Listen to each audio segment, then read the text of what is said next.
En 2017, Bruegel a contrôlé les soldes régulatoires 2016 du gestionnaire de réseau. Un constat important était le dépassement, le surcoût au niveau des projets informatiques et en particulier ceux liés au développement de la nouvelle plateforme d'échange entre les fournisseurs et les gestionnaires de réseau. Bruegel, sur base de ce constat, a mis en place une nouvelle approche qui permet, en cas de nouveau dépassement, que l'intégralité ne soit pas prise en charge par les consommateurs bruxellois. D'autre part, nous avons finalisé notre analyse de la bonne facturation des tarifs de distribution par les gestionnaires de réseau et par les fournisseurs.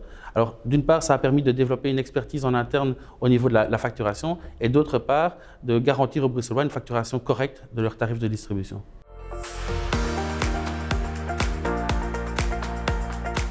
Alors bien évidemment, il y a des objectifs qui sont communs avec la méthodologie actuelle, notamment la stabilité du cadre régulatoire ou la gestion efficiente et transparente des activités du gestionnaire de réseau. Par ailleurs, en plus de la régulation incitative sur les coûts qui existe déjà actuellement, nous allons mettre en place une régulation incitative sur base d'indicateurs de performance qui couvrent l'ensemble des missions du gestionnaire de réseau. Ensuite, la méthodologie devra également définir les bases qui permettront de définir la structure tarifaire adaptée aux réalités d'aujourd'hui, mais également à un horizon plus lointain. Bruegel devra notamment définir le rôle qu'il souhaite que les tarifs de distribution jouent dans le cadre de la transition énergétique.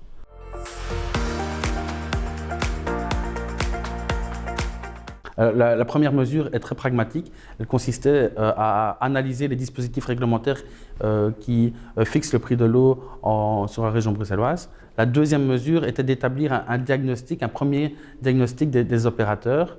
Et les éléments que nous avons récoltés permettent de nourrir les premières discussions avec les opérateurs pour, dans un premier temps, appliquer le cadre régulatoire actuel et dans un deuxième temps, définir un cadre adapté aux opérateurs et dans l'intérêt des Bruxellois.